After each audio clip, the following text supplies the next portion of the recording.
Y ya está con nosotros en el estudio el senador Juan Ignacio Latorre. ¿Cómo está, senador? Muchas gracias por venir. No, muchas gracias a usted por el espacio. Un saludo a toda la audiencia de BTV, el Valle de Aconcagua, de los Andes, la provincia. Primero, aclarar que esta es la semana regional para los senadores, distrital para los diputados que se desplazan a los territorios para juntarse con las comunidades, con las autoridades, les permite hacer un desplazamiento.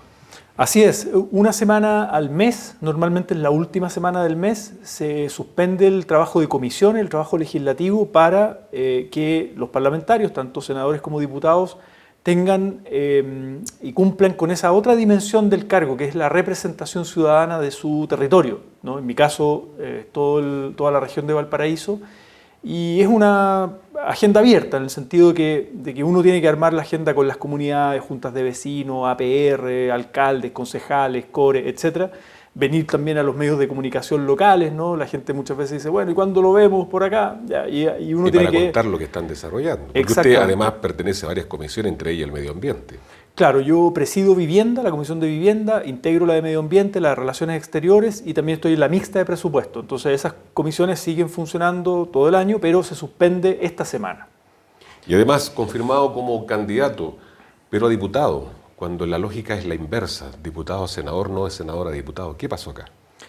Mire, yo lo planteé en mi partido, yo soy militante del Frente Amplio y tuvimos una conversación, esto fue un proceso largo de discernimiento, no es de un día para otro, de conversaciones, en donde yo manifesté la disponibilidad para moverme y ayudar a destrabar los problemas de los cupos y todo eso. ¿En qué sentido? Nosotros estábamos en el esfuerzo de lista única o unitaria, ¿no? No fue única, pero fue unitaria, mayoritaria, donde yo sabía que íbamos a tener pocos cupos para todos los cargos. Para el Senado tuvimos un cupo. Yo soy senador en ejercicio y perfectamente pude establecer lo que los partidos tradicionales dicen, bueno, el que tiene mantiene, el incumbente tiene que ir, etc. Y yo dije, mire, tenemos dos diputados, Ibáñez y Brito, que querían también pasar al Senado, que llevan 2 periodos en la Cámara de Diputados, que este era su momento de pasar al Senado, no íbamos a tener más cupos. Y en la lógica también de la unidad del progresismo, yo planteé esa disponibilidad. Y por tanto, hicimos una jugada de ajedrez, como se dice, el enroque con el diputado Diego Ibáñez, para mí, y lo planteé con mucho gusto, con motivación, o sea, no es para mí un castigo, ni mucho menos, como han planteado algunos, de aportar la experiencia que he tenido en el Senado, presidiendo varias comisiones, a la Cámara de Diputados y Diputadas, en una lógica también de representación de un distrito, el distrito 6 de la región de Valparaíso, que es el interior, ¿no? Todas las provincias de Marga Marga, Quillota, San Felipe, Los Andes, Quintero, Puchuncaví, que es un territorio que he conocido, que he recorrido como senador, pero que hoy día me pongo a disposición como diputado.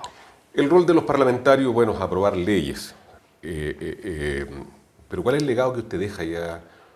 Falta tiempo todavía para que deje el cargo de senador, pero ya han pasado prácticamente 2 periodos de lo que hace un diputado. Sí, yo diría, el rol parlamentario es, por un lado, legislativo, que es lo esencial, ¿no? El trabajo legislativo, y por otro lado, el de representación, que también es importante. En mi caso como senador, siendo el único senador del Frente Amplio, he podido tener la oportunidad, ¿no?, de presidir comisiones bien relevantes en el Senado. Comisión de Educación, la Comisión de Medio Ambiente, Derechos Humanos, hoy día Vivienda, además de integrar otras comisiones que no tuve el honor de presidir, pero sí integrar, como la Comisión de Salud, la mixta de presupuesto también, la de Infancia, la de Recursos Hídricos. Ahí, ese conjunto de comisiones, detrás de cada una de ellas, y en el Senado creo que me he caracterizado, lo pueden decir mis colegas, incluso algunos de oposición, que son de partidos distintos, de veredas distintas políticas. He buscado acuerdos, he buscado destrabar los proyectos de ley, sacar proyectos de ley que a veces estaban hace mucho tiempo que no avanzaban, generar audiencias, ¿no?, con la sociedad civil, con los distintos actores interesados y poder avanzar. Y además presentar algunas propuestas concretas, como por ejemplo el proyecto de royalty portuario, que lo he recogido como senador de la región, conversando con San Antonio, Valparaíso, Los Andes, y presentar una propuesta que es nacional y que se está discutiendo y yo espero vea la luz. Yo no creo que sea ahora. Esto me ha llamado la atención. Si ya está en funcionamiento el royalty minero, que va a favorecer a todo el país, pero estas zonas que son mineras mucho más. En el tema del royalty portuario sería para todas las comunas también, pero con relevancia para las que son. Acá tenemos Puerto Terrestre, Así ¿ya? Es. Tenemos Valparaíso, tenemos San Antonio. ¿Cómo funcionaría esto? Nosotros lo que estamos planteando como propuesta, ya se la presenté al ministro de Hacienda, al ministro de Economía y al ministro de Transporte, y además logré que 26 senadores, desde la centro derecha a la izquierda, o algunos que no quisieron firmar, firmaron este proyecto de acuerdo. Es decir, le manifestamos al presidente de la República la disposición para legislar en una materia que es de iniciativa exclusiva del gobierno, así como fue el royalty minero, donde se beneficien las comunas portuarias, tanto marítimas como terrestres, o sea, los Andes también se vería beneficiada, pero exista una solidaridad territorial también con los gobiernos regionales para financiar proyectos de comunas no portuarias. También existe eso en el royalty minero. La idea es una tasa baja para no generar problemas de competitividad de los puertos y de la actividad comercial al importador y al exportador por las toneladas de carga, y que esa tasa que se cobra centralmente luego se distribuye en una mayor proporción. La Comisión de Descentralización, estoy hablando del gobierno de la presidenta Bachelet, hace harto tiempo atrás, planteaba que el 50% de esa tasa se quede en las comunas portuarias, marítimas y terrestres, y el otro 50% se distribuya a través de los gobiernos regionales. O sea, algo similar a lo que está ocurriendo en los permisos de circulación, que las comunas más pudientes, con mayores ingresos, están ayudando a las otras, pero obviamente nosotros como área de influencia directa, que tenemos el puerto terrestre, con mayores recursos. Absolutamente, esa es la idea. Esto ayuda a la descentralización fiscal. Hay un proyecto que está en el Senado que se llama Regiones Más Fuertes, que lo último que hablé con el ministro Marcel antes de irse, y hoy día asume el ministro Grau, a quien le presentamos también la propuesta, es que empujemos ese proyecto de descentralización fiscal. Esto lo he conversado también largamente con el gobernador Mundaca, porque te permite una estructura de gobernanza con reglas claras, con derechos y deberes para los gobiernos regionales y por tanto para los municipios que no son que no son portuarios, también puedan postular a proyectos, porque la actividad portuaria también genera externalidades no solo en la comuna, sino que en la provincia, ¿no?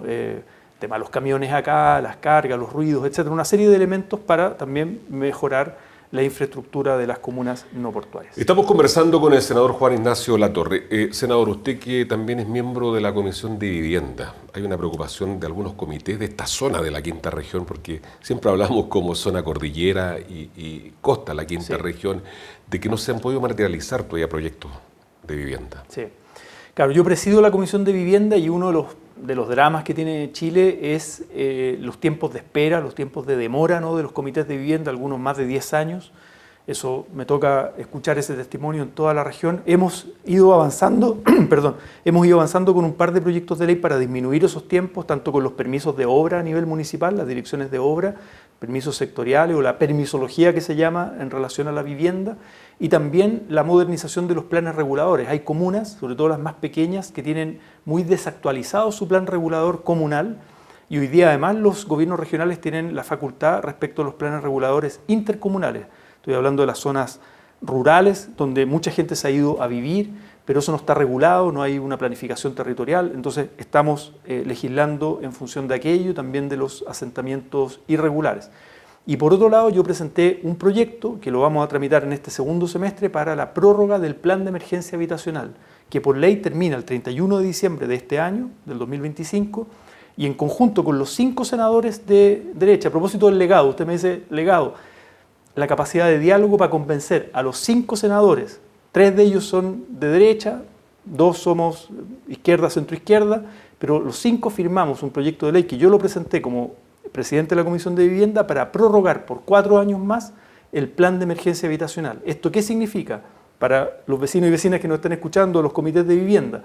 El gobierno logró la meta de 260.000 viviendas, lo va a lograr a marzo del próximo año, ya en muchas regiones la superó incluso. Pero el déficit queda pendiente, por lo menos a 600.000 viviendas. Entonces el próximo gobierno también tiene que plantearse una meta similar, 260.000, dicen algunos, 300.000 otros, pero necesitas facultades especiales para demorar menos tiempo. Y eso es el plan de emergencia habitacional, son un conjunto de autorizaciones especiales para el plan de emergencia. Y yo presenté el proyecto, ya se declaró admisible, lo votamos en la sala del Senado, insisto, con 5 senadores de la Comisión de Vivienda, y yo lo voy a poner en tabla para tramitarlo y sacarlo adelante, y cosa que el próximo gobierno, el que sea, el que la gente elija, tenga la facultad para proponer una meta más exigente de la que se propuso este gobierno.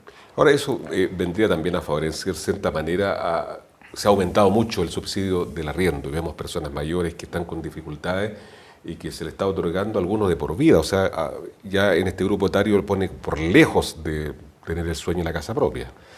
Sí, ahí hay algunos proyectos de lo que se llama viviendas tuteladas. Esta semana estuve también en la provincia de Quillota, por ejemplo, hablando con el alcalde de Quillota y de Hijuelas, la alcaldesa de Hijuelas, por proyectos habitacionales de vivienda municipal, social, con subsidio, ¿no?